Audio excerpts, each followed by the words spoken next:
Today's guest is the founder of Killinit Productions, L.L.C.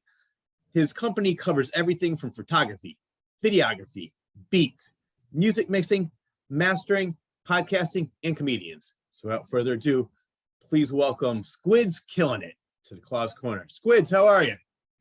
Hey, how's it going, man? It's good to be here. Yeah, I'm so glad. First, was it last week or the week before you had me on your podcast, which I love. I love your format. It's just very chill, just having a great conversation. And I got a chance to talk about myself. So I said, and I also want to thank Steve Joyner, publicist, for introducing me to you and letting me know about your show and vice versa. So thank you very much, Steve. And wanted to repay the favor and have you on my show. So as I mentioned in the intro, you're the founder of Killinit Productions. So tell my viewers a little bit about that. Yeah, so Killinit Productions is just the company that hosts all of those things. It started with DJing services and then kind of evolved into music production. That evolved into photography for headshots for artists and stuff like that. And that got into videography for music videos and stuff like that. And that kind of got me into turning it more so into a record label or a multimedia company, kind of like Warner Brothers, you know what I'm saying? And so it just kind of encompasses all of those things because I really like to do all of those things. So it kind of helps a lot with that. You're quite the overachiever. Yeah, I've been told that. I was on a podcast last night and he was just like, man, what don't you do right now? So question for you, out of all the things you mentioned, did you have any schooling in that, or was it all learning on your own? It was all everything that I found interesting. I kind of pursued it and it was all by myself. I never went to college for it. I went to college to be an English teacher. It took a little detour on that one, huh? Yeah, just a little bit. But the reason I wanted to be an English teacher was because I really like the English language. I like wordplay. I like similes. I like metaphors. You know, I like all that kind of stuff. And different languages too, Spanish, American Sign Language. Those are the kind of the ones I've been working on a lot lately. I took 3 semesters of American Sign Language, so that kind of helped with that. But I wanted to be a teacher to help at-risk youth because I was kind of a wild child when I was younger. I got arrested 5 times when I was 14. And yeah. And so if you don't mind talking about it, if you do, that's fine with me. But what kind of crazy shenanigans were you doing at 14? So like the first 3 were just like entry crimes, right? Like this guy hit me with a door. He was the janitor of this school and he hit me with this door and I was like, hey man, like I'm here. He like recognized me. He went out, raised the flag, came, like did all of his stuff and came back in the school and he hit me with the door again, this time intentionally. I was like, all right. Really? Yeah. Wow. Yeah. So I was like, all right, fine. I'm gonna vandalize this mother father's house. Yeah. And so I threw a couple eggs at his door and stuff. And like there were some neighbors, I guess, that saw me run to my house pretty much after that because they only live right down the road from me, right? And so got arrested for that. Got 6 months probation. Got off my 6 months probation.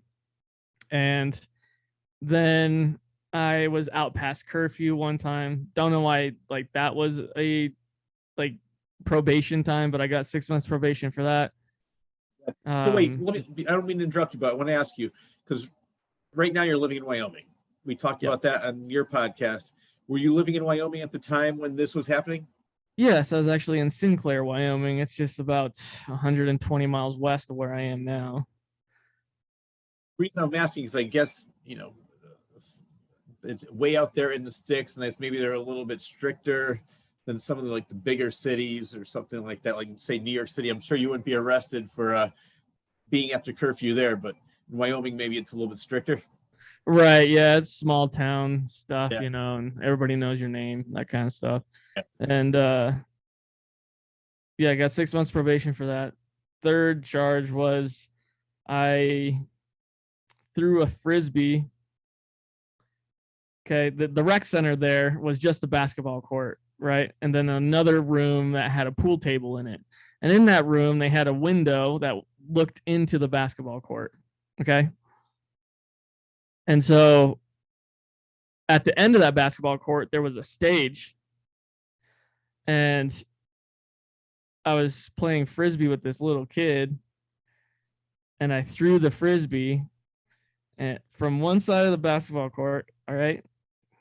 It went through that window on the other side of the basketball court. It hit the disco ball thing that they had in the window, ricocheted, and hit a woman in her temple. What are the odds of that happening? I have no idea, but she said I did it on purpose, and I was like, how could I do that on purpose, even if I wanted to do that? I could understand, like, if I intentionally threw it through the window, then there's a higher chance of that. But I was all the way on the other side of the basketball court on a stage, and I just threw it, and the kid, it just went right above his hands. He was a pretty small kid, but yeah, it went right through that window. It's like, oh my gosh. So I got an assault charge for that, or battery charge for that. Let me intentionally throw a Frisbee, have it hit the desk, hit the wall, hit the ceiling, hit the disco ball, and then hit her in the head. I planned that. Yeah, seriously, I was shocked. But I think it's the boredom of the cops. That's what I think it is. The cops need something to do. Yeah, that's pretty much what it was. And there was one cop. His name was Gary. He was an all right dude. Rip. That was you, Gary. But he was like, "Come on, Michael. Like, what are you doing, man? Like, what are you doing?" And then there was another cop, and he hated my guts. I don't know why. He had daughters around my age. They were kind of attractive, but not really my type. And one of his daughters liked me for some reason. That's what it is. They love the bad boy. Yeah, I guess. And so, yeah, he didn't like me. So he was always out to get me.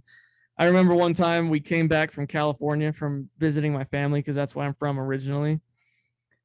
And he comes to my house. We parked the Suburban. That's what we had. We parked the Suburban. I'm unloading my stuff. And my friend calls. He's like, "Hey, man, we're all meeting over at this place. You want to go chill?" I was like, "Oh, yeah, sure." So I walk to said destination, and he, like, comes up, tires screeching, screech. He's like, "Hey, where were you last night?" And I was like, I think Reno or Las Vegas, Nevada. Why? And he's like, you think your mom will corroborate that for you? Oh my God. Corroborate that for you? I said, I guess. So he puts me in handcuffs and puts me in the car and takes me to my house. And I go up to my mom, and I'm like, "Hey, Mom, can you tell this guy that I was in Las Vegas, Nevada last night, because we just got home?" And he's like, "Well," and she's like, "Yeah, we just got home. What happened?" And he says, "Well, somebody threw rocks and broke the windows out of the school." I was like,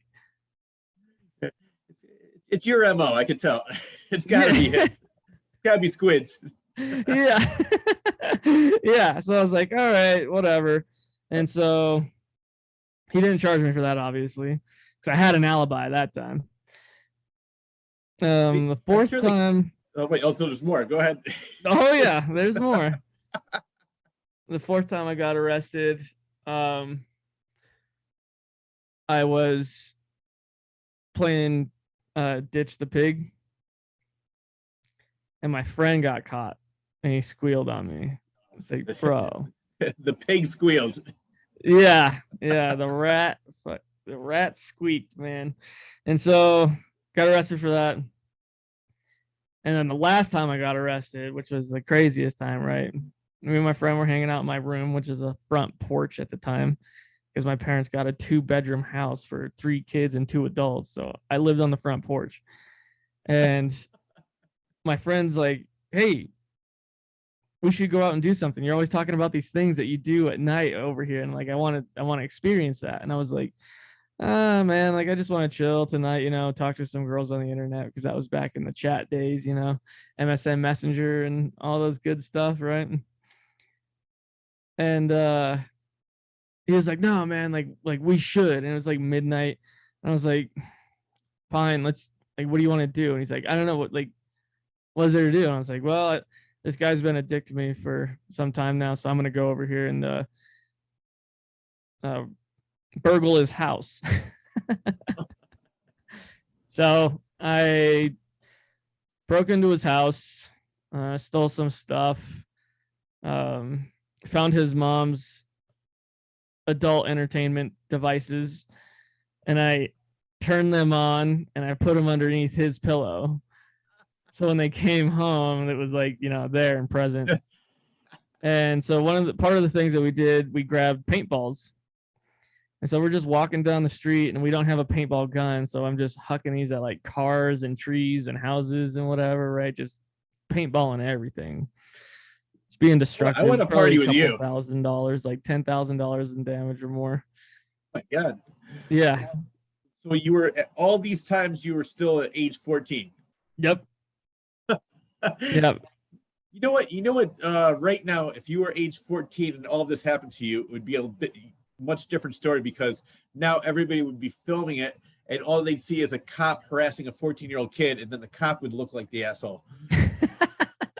So instead of like, they wouldn't see you paintballing cars or throwing dildos underneath the pillows. All they'd see is you being taken away in cuffs. That's it. That's police brutality. We have to stop the police. Yeah. So towards the end of like our bag of paintballs, I looked down the street and there's a sheriff with a canine unit. Oh. And I was like, I'm not outrunning a dog. Like, and he's like, what are you guys doing? And I'm like, fuck. So me and my friend, we walk up to him and we're like, hey man, we're just paintballing some stuff. And he's like, well, yeah, you know, you're arrested, right? Like, yeah. So he called the town cop come and took me to this thing, called the dude's mom or whatever. And she like looks at me. She's like, you make me sick. And then she walks out. And I was like, okay, I get it. And something I said? Yeah. And then like before they could get evidence pictures or anything like that, it rained, kind of washed everything away. Nothing was marked. Everything was fine pretty much. And then I moved like 3 weeks later to encampment. And I never got charged for it. I don't know what happened. There's probably still a warrant out for your arrest, and you're at every post office. Yeah, but you know what? The cops who are working at that time probably still talk about that crazy year. Wow, we were never so busy with this 14-year-old kid, man. It's almost like a Mayberry on steroids. Yeah, and like if you go 20 miles west, they didn't have that in Rollins, so like it was literally just that small town, and it just gave the cop some busy work pretty much. Like, look for those kids out past curfew. You should say, you know what? You should thank me, officer, because I'm actually giving you job security. Yeah, seriously, man. I hate ungrateful people. Yeah, and I never really got any like tickets or anything after that. I did get sent away twice to 2 separate boys' homes after that for being, actually, I lied. I got arrested again when I was 16, but I wasn't really arrested because like I had this homeroom teacher. She told me to be quiet one time and, you know, get to work. And to her account, allegedly, all right, I still say allegedly because I know I didn't do it, all right, but allegedly, I looked at her and I turned into a 1920s gangster, I guess, because she said that I said was, it wouldn't be hard to take you out if you know what I mean. Oh my God. That is funny. Yeah, it's so funny that the DFS workers came to school and they said, hey, you can't be saying stuff like that. We're in like 2 weeks, you're going to go before a judge and they're going to decide what to do with you. I was like, God. What? And yeah, I was like, I'm not going to listen to this. And the town cop was there. They had a town cop there.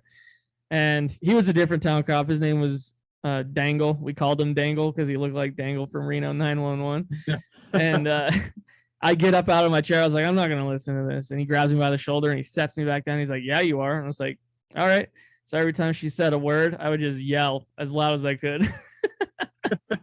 Yeah. And I went on for about 30 minutes. And she finally gave up. And I was like, all right, well, see you later. You already told me the important news. So 2 weeks later, I went before a judge and he was like, you can't, threaten to kill teachers. She's a 65-year-old woman who lives by herself with a dog and 2 cats. So you can't do that. And I was like, okay. So they're like, yeah, we're going to send you to a boys' home for a psychological evaluation. I didn't realize that was wrong. If I knew that was wrong, officer, I never would have done it. Right. And it's like, if I was really going to kill someone, I wouldn't tell anybody about it. I know. Exactly. That's when you turn into like a little mini Scarface.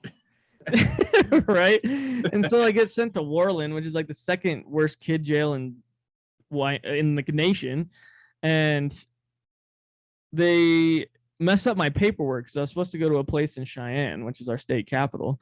And I was in Warland for like 3 weeks. And I met a bunch of characters there, just a bunch of kids that, stabbed their parents or, killed their siblings, just, regular people, right? Yeah. Just like what I call Tuesday.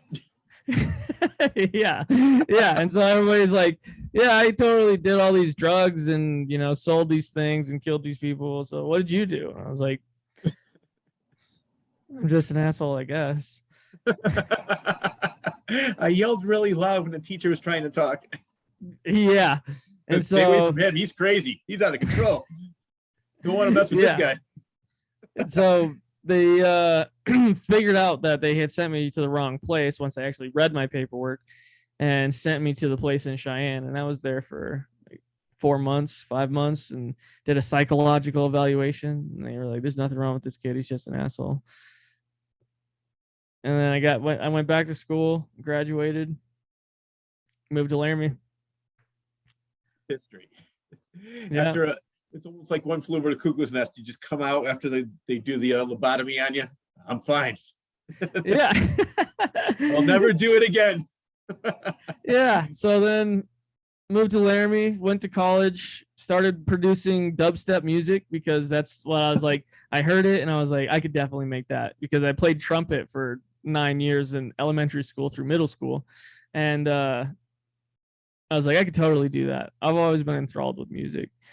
So made a bunch of stuff I never published. And in 2020, so 10 years later, I was still producing stuff here and there and whatnot and making beats for hip hop artists and stuff like that. And 2020 came around and there's a producer named Kato on the track and he's just a really good music producer. He does a lot of work in the hip hop industry. And he had this thing called Sound Advice Tour where you got to network with a bunch of artists in your area and stuff like that. He got to teach you the music business and how to make money off of music. And then he was like, you really should get an L.L.C. So that was January 16th, 2020. The L.L.C. I made was January 20th, 2020. So that was the start of Killinit Productions. Yep. Do you have any employees or is it just you right now? Just me, 100% independent, man. And so do you produce other artists? Yeah. I've produced for some artists in Atlanta, Miami, Denver, Montana, California. So when you're, say somebody from Montana says, I want you to produce my stuff, do they send it to you or do you actually go out there, meet the people and work with them in person sometimes? Or is it always through? Because this is the best time to be doing things like this because I could just send you a file. You could send me a file. We can go back and forth and we really don't even have to be in the same state, same country, anything. So is that how you mostly work now? Yeah. So I sell a lot of stuff through my website, killinitproductions.com. And you can go to my beat store in there. And right now I sell music, but I don't sell enough to like have everything automated. So I just have people email me. They tell me what beat they want. Then I send them contracts and stuff like that and say, if you want, this is what it takes, or you can buy it outright for X amount of dollars. And most of the time I judge it on like what presence they have, who they're working with, because if a major label wants to buy my beat for one of their artists, then it's obviously going to be much more than somebody that I know only has a couple hundred followers, and I do that to help people, So what are you, when you mentioned that they tell you what kind of beat, so they send you what, the lyrics, and then you put a beat to the lyrics? I can do it that way, or they go to my beat store, they scroll through my beats, they listen to whichever one, they're like, oh, I really like that one, I want that one. Okay. So then I send them the things necessary to do that, whether it's waveforms or just an MP3 or whatever. How many beats approximately do you have on your website? I have 52. What do you use to record? Not the equipment. What kind of instruments do you play to create the beats? So I have an electronic drum set that I lay the drums down with, and then I have a MIDI controller that I do my melodies and things like that with. Check that out afterwards. I was going through your website, and as we mentioned, and the person last night who interviewed you, it's like, what haven't you done? You've done so much. So next up, we're gonna probably get back to the music, but I want to talk about the number 2, the lamp. Next to the lamp, what is that?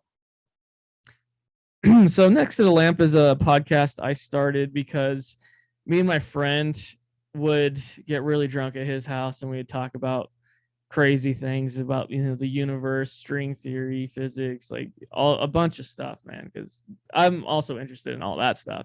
Physics is crazy, theoretical physics is crazier.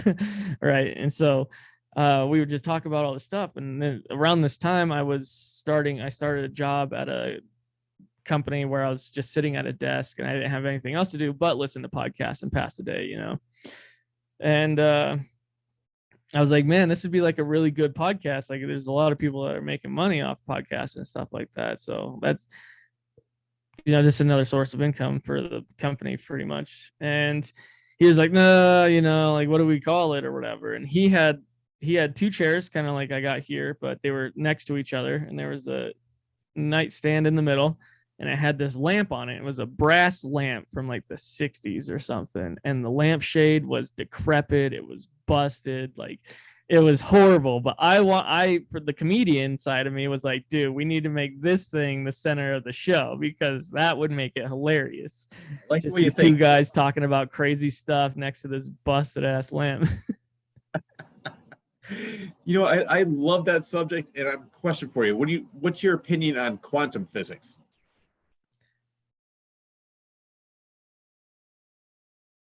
That is a lot. You think we could fit it into a 45-minute interview? Man, there's so much to talk about in quantum physics. That's why I like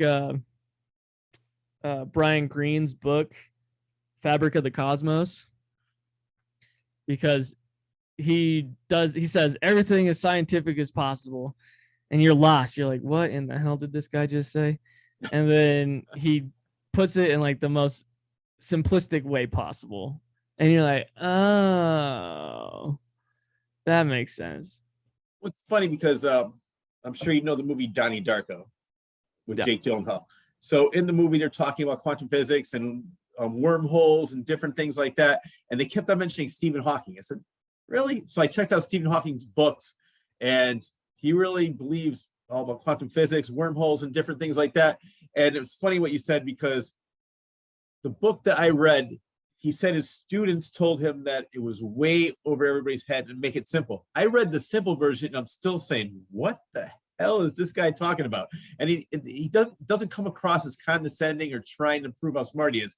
It's just he's highly intelligent, and he comes across as just this guy trying to explain it. But the one movie, which was, it was sort of like a fun documentary. I know you probably know what I'm going to mention, is what the bleep is this? All about quantum physics. And I'm watching it. I'm like, wow. I sat down and say, that's a lot to take in. Yeah. And the fact that a lot of these things potentially could have been known for thousands of years, you know? And I heard a theory recently that was talking about we were living on Mars and we destroyed that planet. And so we came to this planet and we're the comet that killed the dinosaurs. You know what? That really does not sound hard to believe. That sounds about right. I know. These guys are like, okay, we found UFOs, right? And I'm like, what? And then they're like, oh yeah, we also think that we're the comet that killed the dinosaurs. What? I'm glad I'm sitting down for this interview. Yeah, I was like, holy smokes, okay. Just go crazy with it, I guess. In your opinion, do you think that there's alternate realities where there's another Squidz, another Rich doing completely different things, but we're the same person at different times? So they put it like this, right? If you're talking about the infinite universe theory, where the universe is forever and everything exists or ever will exist is in it already, it's just expanding. Yeah. Then they say if you take, this is the simplest way that I've heard it explained. If you have 100 shoes and 100 dresses, right, that are all different colors, all different whatevers, right, patterns, designs, whatever, and we look at that as like the periodic table of elements, right? They said in infinite universe theory, these things can be constructed again, just slightly different. So I'd like to think I'm Batman somewhere. I'm Thor. Yeah, I mean, there could be a Thor me out there too, you know? Hey, now you're just raining on my prey. Come on. You got your own superhero. Yeah. Well, it's like, have you ever watched Rick and Morty? Yes. Yeah. See, Rick and Morty does a lot with that, you know, because there's all that, the Council of Ricks and all that stuff, right? Oh, yeah. Like I said before, there's a lot to take in, and I'm gonna have to have you on the show a couple times just so we could talk about all these different things. We'll make this interview about you. Okay, all right. Yeah, people need to be introduced to me first before they get into all my crazy ideas. No, but some people may think it's crazy just because it's unknown. But there were a lot of other things that people thought were crazy at the time. Now that it's known, they're like, oh, like perfect example is the Earth being round. This guy is nuts. He belongs in a mental institution. Yeah. So maybe thousands of years from now, they'll realize like Squidz was not that crazy after all. Well, we'll see. Because even now they're like, man, Isaac Newton was crazy. Exactly. Well, I mentioned you do so much with Killinit Productions. So next on the list we talked about Next to the Lamp. We talked about the Beat Store a little bit. And you're also involved in photography and videography. So I want to talk about that. For photography, what kind of photos do you usually take? Is it more portraits, landscapes, or just whatever somebody hires you for? So me personally, I like nature photography. Yes. Like that stuff's crazy, you know. Landscapes are pretty crazy. Wyoming has a lot of beauty in it, you know, whether it's wintertime, summertime, springtime. It's just a beautiful state, especially like northwestern Wyoming, Yellowstone and Cody and, you know, those places. Yep. So that's my favorite. But anybody that's got cash, yeah, let's work. I will make this work. Have you ever been to Yellowstone? Doing photography? Actually, no, I have not been to Yellowstone once. I've been real close. I've been to Jackson Hole, and that's where like a lot of famous people live. The reason I ask because I hear so many stories about people being attacked by animals because people don't realize these animals are not domesticated. It's really the jungle out there. It's really the woods. They're not tamed. They're not in cages. They're walking around, and then people will aggravate them or come here. And then they're surprised that they're mauled by a tiger or a lion or a bison. Yeah, I mean, I never saw that coming. Our state animal is the buffalo, right? Yeah. It's our flag. It's on our flag, man. Like, we have a lot of buffalo here. And when somebody else gets gored and we see it on the news as a Wyomingite, we're like, could have seen it. Could have saw it. Did you ever watch that video of the guy that got too close to a bear and just got ate in front of like 1,000 people? Oh yeah, I saw that one. Then there's another one where I think he either shot the bear or injured it. He went over to see what it was, and the bear was not dead yet. Let's just say the guy didn't survive, but the bear did. It's like, how stupid. It's just, yeah. I see people out there pretending they're like, in the rodeo with the flags. Like, thank God. What's even more stupid is they put it on the internet and then they're surprised that they get arrested. Yeah. So somebody getting gored, that's nothing out of the unusual here, but they say that the best chance of survival against a bear is bear mace. Really? What's the difference between that and regular mace? Dude, bear mace will mess you up for a while. All right, like regular mace, you can you can wash off, put milk on it, whatever, and you're good about 20-25 minutes. Bear mace, dude, like you don't even want to be in the vicinity of that even the next day. Years ago, my father was a cop back in the 70s, and one time this is when the cops' maces were like about this big, and he, for some reason, either dropped or fell apart. We could not go in the house for probably 3-4 hours. I can only imagine what bear mace would be like. Yeah, because that stuff was, my eyes were burnt. I didn't get sprayed in the eyes or anything. Just having it in the house, my eyes were watering, so I can't imagine bear mace. Yeah, they say, well, a lot of bears are pretty blind, like black bears and stuff like that. Like they can only see like so much ahead of them that they rely heavily on their sense of smell. So if you blind like what vision they do have and then kill their nose, like they generally run away because they're defenseless. They don't know what to do. So if you shoot a bear, they're probably just going to get pissed off and try to eat your face. That's exactly what happened to that. It's on YouTube, maybe unless they took it off, but that's exactly what happened. The guy shot him, went over to check out his kill. He ended up being the one being killed. And you know what? It's going to sound mean to some people, but I really don't have any sympathy for the guy. He's the one that antagonized bear. He's the one who tried to kill it. He's the one who went over there to see what was going on. But with you, like I live in Connecticut, and the biggest thing that we have here are black bears. You have grizzlies. Grizzlies are much more dangerous.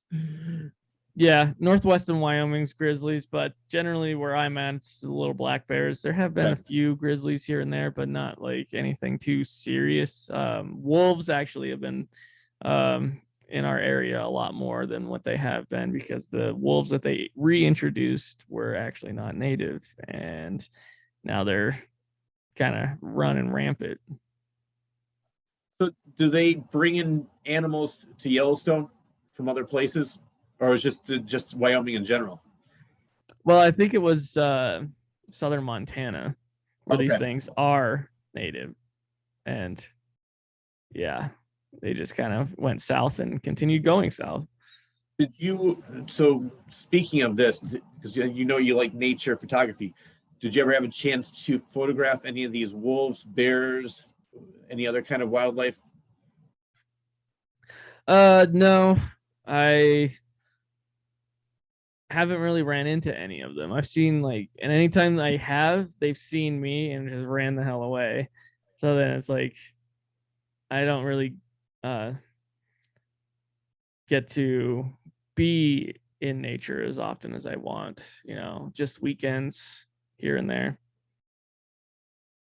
As I mentioned on your podcast, I was in South Dakota, went to Mount Rushmore, and I love Devil's Tower for the movie Close Encounters. I just wanted to check that out. So I was in that area of Wyoming. I wish I had more time because I really do want to go to Yellowstone sometime. I just love that park, and I've never been there, but I've seen so many documentaries on that. I've read about it, so I want to see it for myself one day. And I loved Wyoming because, like you said, it's out in the middle of nowhere. I mean, I drove, I don't know how many miles on this main road, did not see one car, one cop, one person, just me and a tumbleweed. That was about it. Yeah, it's pretty barren out here. You know, it's the way we like it.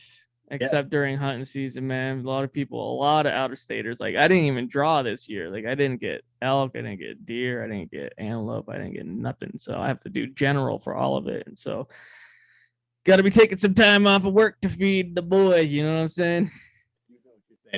So what's the biggest thing that you ever hunted? Elk. Elk. The size of it?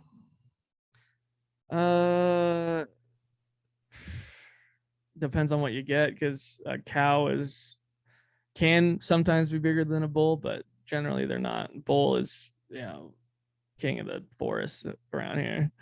Yeah. All right, so let's get into your videography. So we talked about your photography. So what do you do with the videography? Do you make videos? Yeah, I actually, obviously I edit and process videos for the podcast, as well as I'm going to start ramping up like the visuals a little bit better in the podcast, so I can get more practice in that sense, chop them up, start doing like Instagram reels and stuff like that. And then I want to do a lot more of the music video aspect of it. I've done a few, but I haven't done enough to be comfortable with it, You have these videos somewhere where people can see it? The artists that I've done the videos for, they haven't released them yet. And so most of them have been fairly recently as well. Good. So was it somebody that saw you online and said, I want you to film a video for me? Yeah. I that Sound Advice tour, I linked up with a lot of those artists that are actually still doing stuff, and I was like, hey man, I got all this equipment, like we can make a music video fairly cheap. I'm doing it mostly for practice right now, so like we could get you something really cool. And they're like, all right, well, let's do it. As well as I'm helping a couple small businesses in town with doing promo videos for their stuff and getting those set up and getting their YouTube accounts set up and all that. I think a good thing to get into would be a good money maker is commercials. If for advertising, I'm sure music videos would be a good money maker too. But so have you ever checked if any local businesses ever came to you, like say a car dealership, so I'd love you to make a commercial for my business? I mean, most of them I was the one reaching out to them to just be like, hey, I got this stuff, here's some of my work, like what do you guys think? If you I've been doing them fairly cheap, but with every one that I do, I get a little more expensive. So now I'm like, I'll do this. If you like it, you can send me $500, pay for the commercial, all that. And if you don't like it, then don't worry about it. Lose my number. Yeah. So I've been gracious enough to be able to actually make videos that they like and get paid. Videos like that, is it on local TV stations in Wyoming that people can see them? No, mostly like their Facebook pages and stuff like that. Yeah. A lot of advertising is done now. I mean, not who really watches ads on TV anymore? Nobody. That's the time to use the bathroom. Unfortunately. See, I have the Amazon Fire Stick. I haven't seen a commercial in about 5 years. Dang, yeah, I have Hulu and Paramount Plus, but I got the cheap versions of those, because I invest more in my company if I watch commercials. It's worth it. So next up on the list, which I could definitely see this, I want to talk about that because I was also a stand-up comedian for a while. You are a stand-up comedian, and I love the description of what your comedy. It says you have a dark sense of humor, which I love. That's definitely my sense of humor. And you joke about everything you shouldn't joke about. So that describes me and my comedy perfectly. So that's why I think you and I get along so well, because when you did your comedy, like first of all, how long ago did you start doing it? So, I mean, I've been doing comedy for a long time, because I've always liked to make people laugh, and I've always liked to, be the center of attention, tell jokes and stuff like that, like making people happy. That's why I do the charity aspect of my company. So um, having them be able to laugh at my material like while I'm on stage is different, but I've been doing it for about 6 or 7 months. That's it. I mean, but like performing 6 or 7 months. Right, performing 6 or 7 months. I've been writing for a long time. Yeah. Well, that's why I love the story about Rodney Dangerfield. Did you ever hear his story where he did comedy for so long and he just said, if I don't make it by age 30, I think that was the age, he goes, I'm just going to give it up. So he was doing something like roofing, something in that field, but he always kept writing jokes. And then when around 50 years old, he said, let me just try it again. And then that's when he came out with that whole no respect shtick, and it took off. So for all those people out there that think that either they're too old or just it's time to give up, never give up. If you like what you're doing, just keep on doing it. Yeah, and that's what I felt. I've had the actual company for 2 years. I've had the podcast for 3 years, and for the longest time we weren't getting downloads, we weren't getting views, like we weren't really getting much, right? And as of lately, my audio downloads have just been going crazy. Not so much on the YouTube front still, but I think once I start advertising and whatnot, I will be able to actually get a little bit more attention on that, because right now it's just word of mouth and stuff like that, and I don't really tell anybody. Where do you perform? There's a bar in town called the Roughed Up Duck. Wait, what's it called? The Roughed Up Duck. I like that. And that's where I do a lot of stuff, but I'll be doing a show the 29th at What Fest, which is a music festival here in Wyoming that a lot of people go to. I just performed at a Frisbee golf tournament a couple weeks ago that I did also photography for. So I did photography, videography, comedy, and I did a DJ set there as well. Did you serve the food as well? Almost. They had a food truck there though. What kind of things do you joke about? I have this one about one of my friends, and a lot of them are anti-kid jokes, right? And one of my friends, he has a kid, and I'm talking about the whole process of being like, why is it so normalized that people say, oh, we're expecting, and everybody's like, congratulations, that's great or whatever. And I'm like, oh, I don't want to know what you guys do behind closed doors. Like, come on. This is like, Well, it's funny because I have exactly the same mentality about kids. There's the first time I was engaged, she wanted kids. I said, all right, have a good day. Now I'm out of here. And then I've always known that I said, kids are not for me.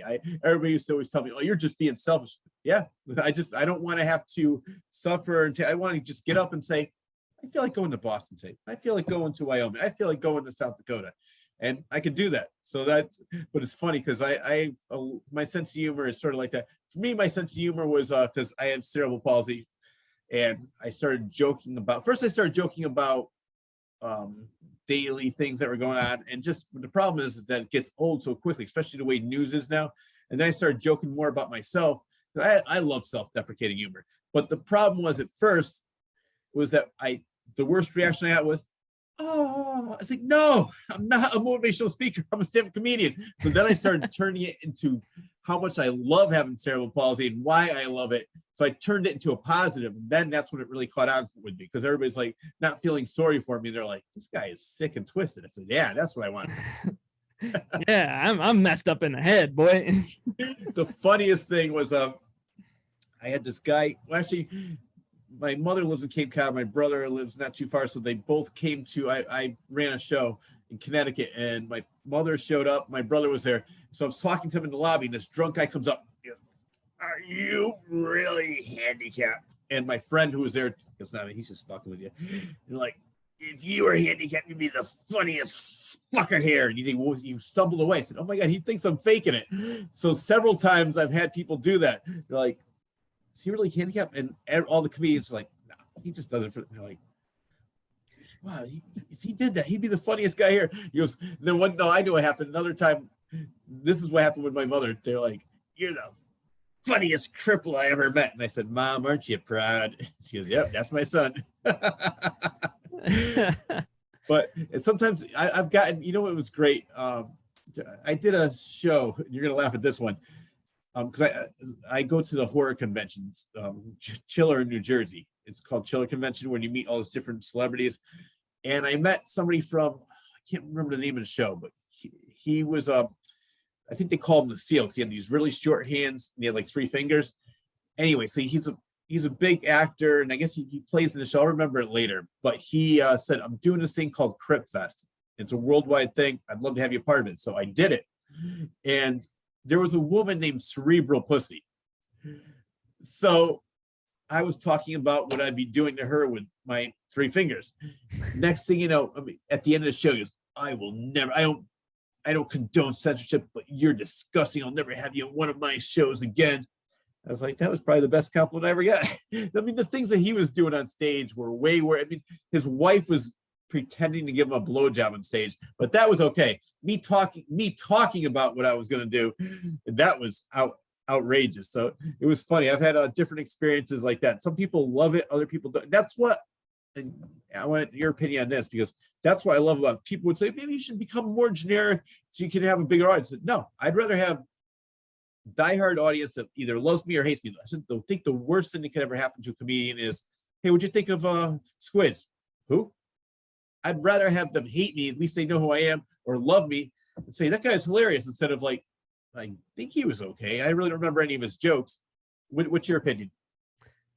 I mean, if we look at the comedians that are more raunchy, like Big J Okerson, Ari Shaffir, Tom Segura, like those guys, their audience will beat the shit out of anybody else that's talking shit about it, Oh yeah, exactly. So it's like they have a grip of people that are just willing to do that for them, and just have that diehard fandom. You know, they come out with a shirt, they buy that shit, right? You're generic and you got people that are like, yeah, he's okay, they're not gonna buy your shit like a diehard fan will, that likes you for who you are. Exactly. Do you have a fan base like that? I wouldn't say diehard fans, no, but I do have some peeps in Germany. Dankeschön. Wow. Like, how'd you get Germany? I have no idea. That's just where they're telling me that they're downloading from. So, you know, yeah. I say, like I said, Danke. You guys are great. Always listening. Where can people find your comedy? I actually haven't been uploading any of it, so they can't find that yet. But I do have a lot of it on video. I will just start chopping it up and actually put it in like my Instagram reels and stuff like that. I got lucky because I did comedy for 4 years. I counted every single time. I did over 400 shows, not counting open mics. I mean, I did even more than that, just like shows. And I was doing 3-4 states a week. I do Connecticut, New York, Rhode Island, Massachusetts, and New Jersey, sometimes in 1 week. So I was all over the place. But luckily for some of the shows that I used to produce some of my own shows besides playing other clubs. And I had somebody film all the shows that I did. And he got probably like 6 or 7 really good shows. And so I made a DVD out of that called The Claw, I think it's called. I don't know. I can't remember now. It's been several years, but I was selling them at shows. So whenever I had a really good set, I would sell sometimes 10, 15 DVDs. When I had a shitty set, I'd go home with 10, 15 DVDs. So I want your opinion on this. If you're playing a show, people love you doing the same exact set next show, and they hate you. Or they don't even, they just sit there. So do you get different reactions every time you do the same set, or do you mix your set up a lot? Actually, I don't really recycle material that often. When I do open mics, you know, it's all new material and things like that. And then when I do shows, obviously I repeat some of the better jokes from those materials that I, worked out a little bit, So I generally don't. I try not to say the same joke at open mics. It's funny. A comedian that I worked with, and he made such a great comment. I never thought of it like this. He goes, "When you're in a classic rock band, all you ever want to hear is the song that the Free Bird, Free Ride, whatever it is. You want to hear that song, Hotel California. When you're a comedian, I already heard that joke. I want a new joke." So when you're a musician, all they want to hear is the old stuff, and the musicians want to play all the new stuff. All the old stuff. The new stuff. Then when you're a comedian, you have to hone your craft. You have to get the joke better and better. You can't just do a joke once or twice and think that, okay, I'm good. Because what I would do is every time I would do it, I'd try something a little bit different and then sort of craft it all together. And sometimes I would do like the same joke 15, 16 shows in a row, but each time would be just a little bit different. And then until I got it to exactly where I liked it. Yeah. That's what those stages around the country are for now, and then they gather up all the best stuff for that and make a special out of it. And then they start on a whole new set of material and stuff like that. So who's your all-time favorite comedian? That's tough, because Norm Macdonald was one of my favorites for a long time. That guy's crazy. Dan Soder's really good. Yep. Tom Segura is good, as I mentioned before. Harlan Williams is really good. Mark Norman's really good. Which I think I told you on your podcast. I had a chance to be on the same show with him. There was like 6 or 7 comedians, so it wasn't me opening up for him, but I was on the same show, and he's such a great guy. He's hilarious. Funny thing is people that don't know who he is, he's from New York, or he's from New Orleans. He made it big in New York. He's just on the brink of success. He's probably one of the funniest current comedians, but he has no self-confidence at all. That's like, how can you think that set sucked? That was hilarious. He goes, "Oh man, I died out there." I said, "No, you didn't. You're great." But it's not an act. He really does have. I think maybe I haven't seen him in a couple of years, so maybe he's definitely reached a different plateau now than when I saw him back in 2016, 2015. But I was laughing. I was like, "You're amazing," because I first time I ever saw him was opening up for Amy Schumer, and I don't know if you know the story about that. With Mark, he was asked originally to go on tour with her. She thought he was hilarious, and he said, "No, I'm not ready." And luckily, she said, "No, I want to take you." He said, "No." And then the next year, I think it was, she said, "You're going on tour with me." And because of that, that's when he started to make it big. He got a name for himself. But he just was so down on himself. He goes, "I'm just not good enough." I would have jumped at that opportunity. Yeah, I probably would have too, but I'm also at that spot where I have probably a solid 20, 25 minutes of good jokes, and like jokes that I could carry on that don't seem like they break up or anything, like they just keep going. So those are really good, but yeah. You do a lot of crowd work? Not much. I've been getting a little bit more into it, but not much. For me, it couldn't be spontaneous. I'll tell you what I mean. It had to be spontaneous. I know comedians that would say, "All right, I'm going to go out there, I'm going to tell 10 minutes of jokes, and then I'm going to do some crowd work." If I did that, I would be thinking too much, like, "All right, what am I going to say? What am I going to do?" To me, it just has to happen. Something has to happen in the audience, and then I'll just start going off. I remember one time that happened to me, because I very rarely did crowd work, but something happened, and I was going back and forth with the audience for about 15 minutes. And it was one of my longest sets, and probably one of my favorite sets, but none of it was planned. It just happened. But other times, if I go out there and say, "Okay, let me see if I try to make this funny," and I said, "No, I'm putting too much thought into it, and it just would not be funny." So I would do my like you said, I had about 25 good minutes. My longest set ever was 45 minutes, and that was long. People don't realize that when you're telling jokes, trying to make people laugh, 45 minutes is a long time. Yeah, for sure. But yeah, that was a good hour, man. I think for me, I have 2 things to say, and then we'll get out of here. But I appreciate you being on the show, and I appreciate you having me on your show. But I was going to say, for me, all-time favorite, George Carlin, Dave Attell, and current comedian. Well, even though David Tell still is a current comedian, but Martin Norman. Those three, I think, are my all-time favorites right now. But I was going to talk about Caroline Harkin. We could talk about her next time.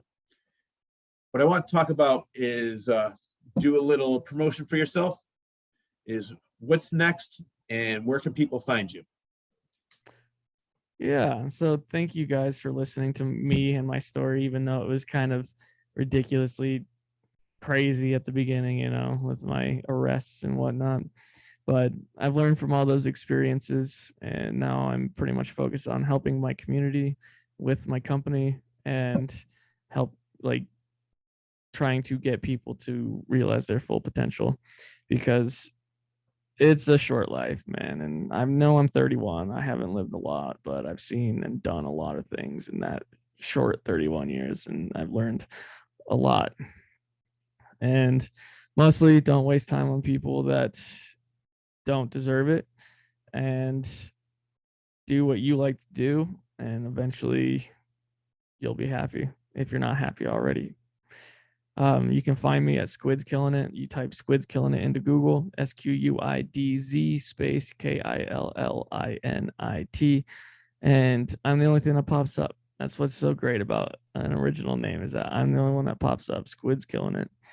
And you can find my music on SoundCloud. You can find my singles and stuff like that. Well, you can find my beats on SoundCloud. You can find my music on Spotify and Apple Music and anywhere else you can get music. Next to the Lamp is also everywhere you can get podcasts, and we've had great guests such as The Claw and and a lot of other famous great people, a lot of musicians, a lot of other comedians, the list goes on. So there's 131 episodes as of now, and there'll probably be more by the time this comes out. So just pay attention to that. Next to the Lamp on YouTube, as well as Spotify and everywhere else you can get podcasts. It's going to be on the screen as we're talking, but it's next the number 2, the Lamp. So it's not TO, just it's number 2. Look up for that, right? Yep, and that's because there's always at least 2 people talking, and next to this amazing lamp that you could probably see right here. I have to say, it is quite an amazing lamp. I'm a fan of it. Well, Squidz, thank you again for being on the show. You got to come back. We got to talk about quantum physics, UFOs, Bigfoot, whatever you want to talk about. You know where to find me. Yes, that'd be perfect. I know all about all that. I'm going to be in touch with you very soon. I want to do an updated interview with you. All right.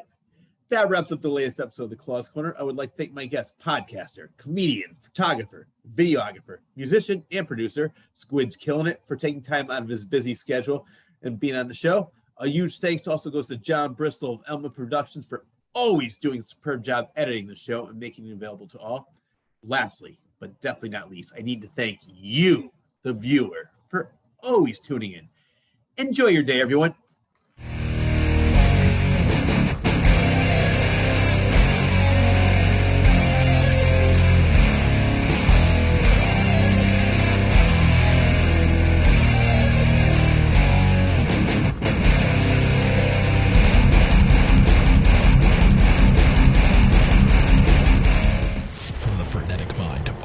Rich Cyr. 5 terrifying short stories, now available in one collection.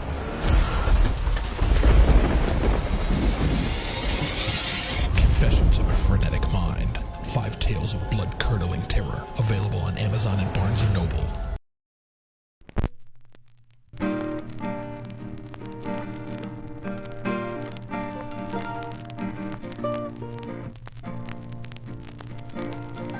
All of a sudden I hear, brim, brim. What's a diaphragm again? Ha! We caught one. They're supposed to be weird. Oh, yeah, no. If you say so. I've always wanted to be in a movie. Waiting around for autumn, waiting around for autumn.